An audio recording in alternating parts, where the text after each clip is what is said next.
Hello everyone, this is Erik, the Asian movie enthusiast. Let us continue with the South Korean movies. And our first one tonight is a very good one. It is Ditto. Now this movie came out in 2000. It's a kind of a drama romance hybrid with some comedy in it. So in 1979, a university student gets an antique radio by coincidence, and one night, a male voice speaks from the radio. So after they chat for a while, they discover that they are from the same school, so they schedule to meet, but they cannot meet each other because they find out later that they are from actual different times, different years, and are communicating through this radio. So this premise has been done a few times before, but this is not a thriller. It's more, like I said, of a drama romance comedy. And there's some big name actors in this one. You got Ha-neul Kim, who's a very good actress. You have Ji-tae, who you'd probably recognize over here. This guy was the bad guy from Old Boy. So you've probably seen him around a few times. He's a lot nicer in this movie. He's a nicer character. And then you have Ji-woon, who is also a very good actress, but she makes some questionable decisions in the movies that she decides to be in. Some of Ji-woon's movies are just not very good at all, which you could say for every actor, but she tends to pick some pretty bad ones. This one is one of her best, and she's very good as the supporting actress in it. So this is a very good movie. There was a movie called Il Mare, if you remember. Another South Korean movie that came out in 2000 with, I believe, Ji-hoon was in that one. And I prefer this one, though. Even though they have kind of similar premises, this was the better of the two that came out, even though it's the one that nobody seems to remember. Now, I just bought this DVD, and it came in this week because it's been about 10 years since I've seen it. So I definitely look forward to this rewatch. Ditto. Alright, we're going to go on a streak of horror movies, it looks like here, just by pure coincidence, since it's alphabetical. This one here, The Doll Master. Now, this one, I believe, was from 2004, and, it basically concerns a group of people who are, I guess, invited to this mansion to interview and hang out with this famous sculptor who sculpts lifelike dolls. And, that's all I'll tell you. You could see my Asian horror review from 2004 if you want any more details. I already went through my thoughts on this one. This is one of those movies that, I get the urge to watch it, once every year or two. There's just something about it that I really like. I like rewatching this during October. So The Doll Master is quite nice. If you like horror movies, surrounding dolls and involving dolls, this is one to check out. All right. Next one here looks like a pretty fancy release. All right, we got another horror film. And this one is Epitaph. It was upside down. Epitaph. So this one I just reviewed in my Asian horror review from 2007, so check out that year if you want my slightly more in-depth thoughts. This is one that takes place at a hospital, and it's kind of an anthology that touches upon different characters, and it's a horror film that is quite sophisticated and very high quality. And I always like these DVD releases that have kind of like these pop-out type things here where you keep folding it out. This was the Korean release. At the time, I wasn't sure if it was going to get an American release, but I believe it did. So you can get, I think, a Region 1 release of this. But this Korean release is pretty cool. You got some corpses there. 2 discs, one of special features, the other one of the movie. The special features in this one, I forgot what they were. This has all Korean on the packaging, so I can't tell you, can't remember all the special features in this, but it does have some pictures here. It's kind of an extra little trinket. So this is the main cast. This movie is one of those horror films that I like to recommend because it's such a high quality film. The acting, the story is kind of, I wouldn't say difficult to follow, but you really have to pay attention to it. If you don't pay attention, you're going to get lost. And it has some unique aspects to it. Very artful film. I really like some of the twists as well in this anthology. Yeah, Epitaph is a very, very good one to check out. I'm not sure if the special edition is still available. I did check the recycle when I was covering my Chinese language DVDs. I did check the other day to see if the recycle special edition is available, and it was tough to find. So sometimes these special editions are very limited, especially for South Korean films where films seem to go out of print quite quickly. Oh, this is the back of the DVD case. There's a snail running up her neck, and if you've seen the movie, you probably know what that means. All right, so Epitaph is very nice. All right, our next one here is another horror film, and it's not. Oh yeah, it is similar to Epitaph in terms of its overall quality. I'm actually going to cover this, I believe, in the 2009 playlist, which I'm going to begin writing up in the next week or so. So you'll get to this one later in that. This will probably be a part 3 or part 4 movie because this is one of the better ones of that year, I thought. Faithless Hell. And this one has like 3 different titles. I'm not going to go through my whole review here because you should have to wait for my Asian horror playlist, but I'll just give you a quick synopsis here. It's also known as Possessed.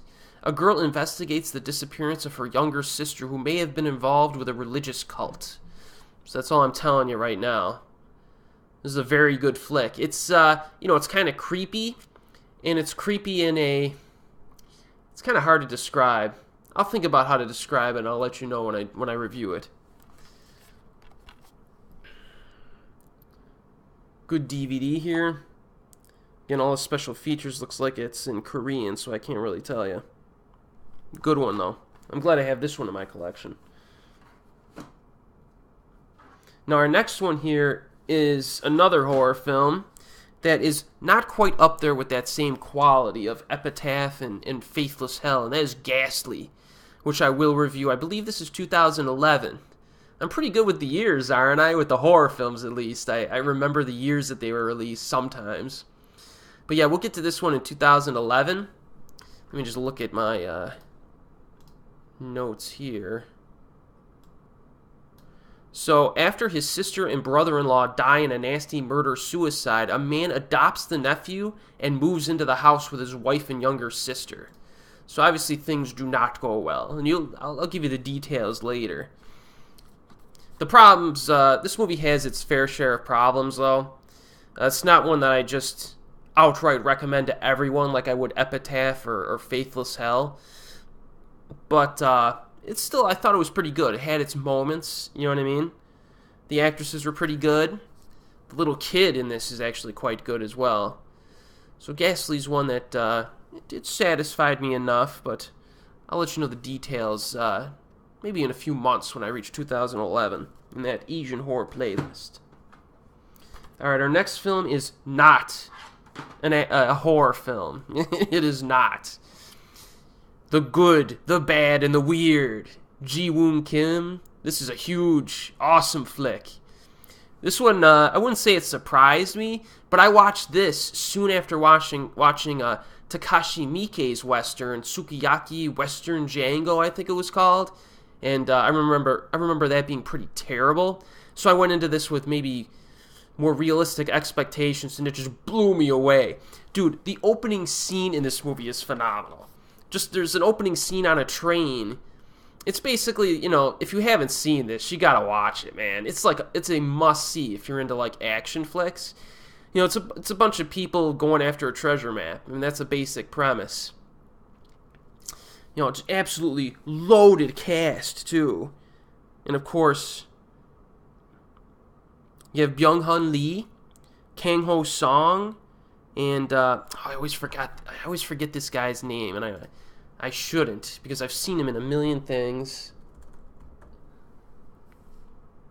Woo Sung-jung, that's it. Just awesome. The shootouts in this are fantastic. And it's got a really nice blend of humor in it too. And the final finale. The finale in this is one of the best just all out just shootouts in a Western style film you'll ever see. Really, there's only been a few Asian Westerns that I know of in recent years. There's this, Miike's film. There was one from Thailand. It was like Tears of the Tiger or something like that. I forgot the name. It's something like that. And that one was pretty good. But not a whole lot of Asian Westerns. This is fantastic. You gotta watch it. If you haven't seen it, you gotta watch it. It's widely available.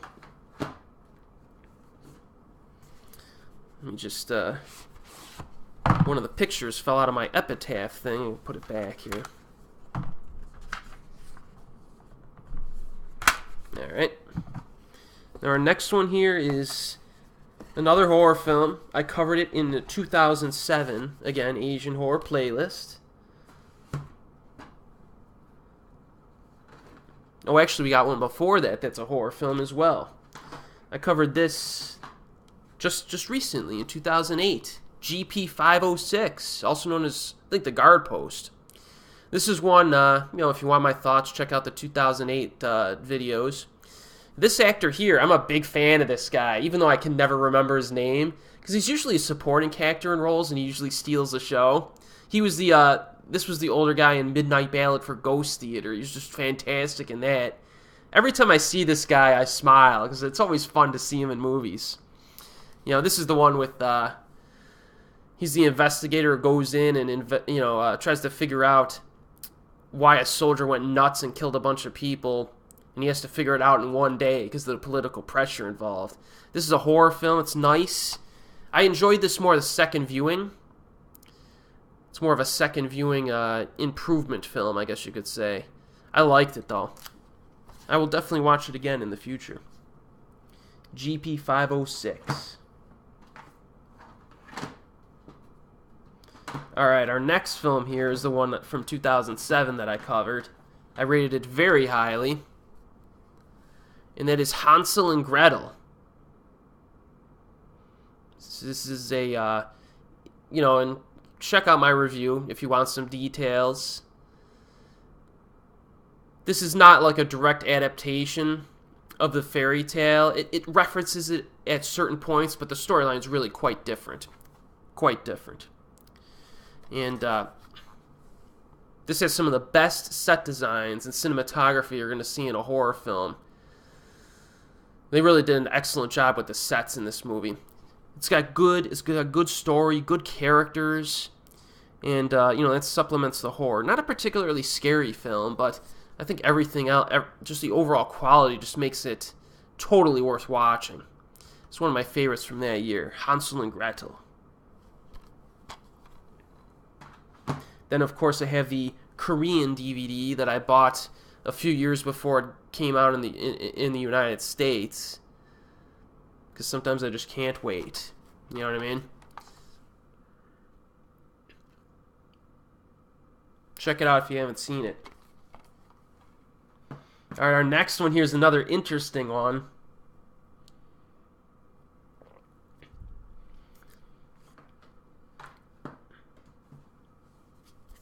And it is Haunters, also known as Psychic. And I guess the best way to describe this would be, you have the villain, okay, who basically can control people's minds. They don't get into the specifics as to how he can do it, but basically if you're in his line of sight, he can control you. And you have no memory of what he does to you or makes you do. So this guy can just walk into a bank, take a bunch of money, have the employees delete the evidence and just walk right out. nobody will know any better. He could just do whatever he wants. He could just control people's minds, right? But this guy, one day, you know, the bad guy walks into a shop or something, and this dude is miraculously unaffected. And they face off. They square off. You know what I mean? Something bad happens, and this guy tries to bring justice to this guy's deeds or bad deeds. So this is a fun movie. It's very kind of low key for a film of this type. If Hollywood made this movie, there'd be I mean, it might be really good because of the premise. There'd be tons of explosions, and you know, maybe that would be a pretty interesting remake. You know, just to up the budget and just go nuts with it. But this is a little bit more low key, and it works really well. I really like this one. Very interesting. Some good interaction. If you haven't seen Haunters, definitely check it out. It, I think his name is Gang Dong-won. Come on.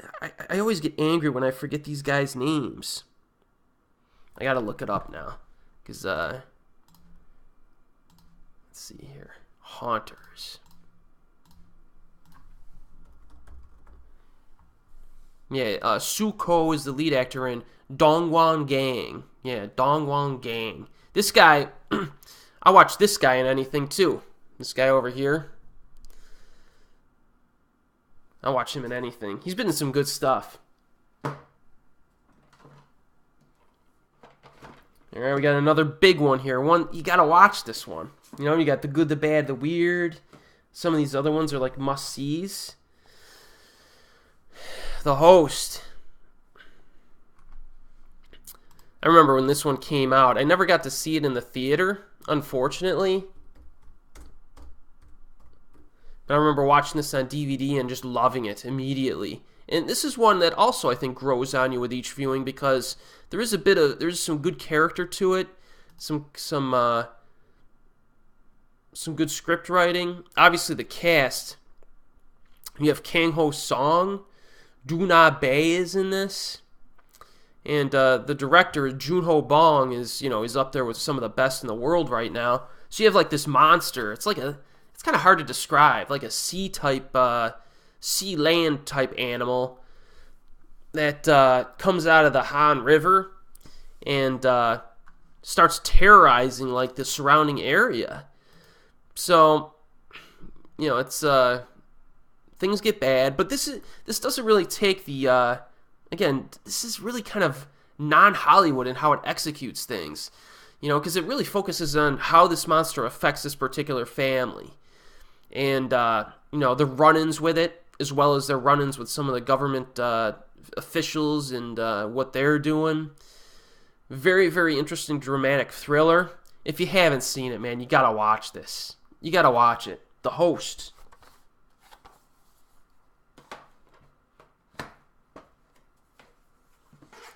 Alright, our last one tonight is one that has flown under the radar, never got a Region 1 release in the US, and it needs to get one. How to Use Guys with Secret Tips. That's the name of the movie. This movie it's a romantic comedy, and it's just fantastic. Now you have Si-young Lee in this, who I absolutely love this actress. I'll watch this actress in anything too. And she plays this character that comes into possession of a man manual. It's a video, like a cassette tape, I think it was, that, you know, it's supposed to provide advice for awkward girls to deal with guys, men, in both romance and business. And this movie is freaking hilarious. This actress does a great job of being expressionistic with her mannerisms without getting annoying. And there's some great interaction in this. You know, she uses the man manual to kind of get ahead. And she meets a guy who she falls for. This is a lot of fun, this movie. I love this movie. But only available on Region 3 right now, unfortunately. Somebody needs to release this in the States. Come on. This and Castaway on the Moon. There's no excuse. Come on now. So that'll be it for tonight, I think. Got some more interesting ones in the next video. We covered some horror flicks in this video, but the next one I think is going to be a little bit more varied. So I will see you next time.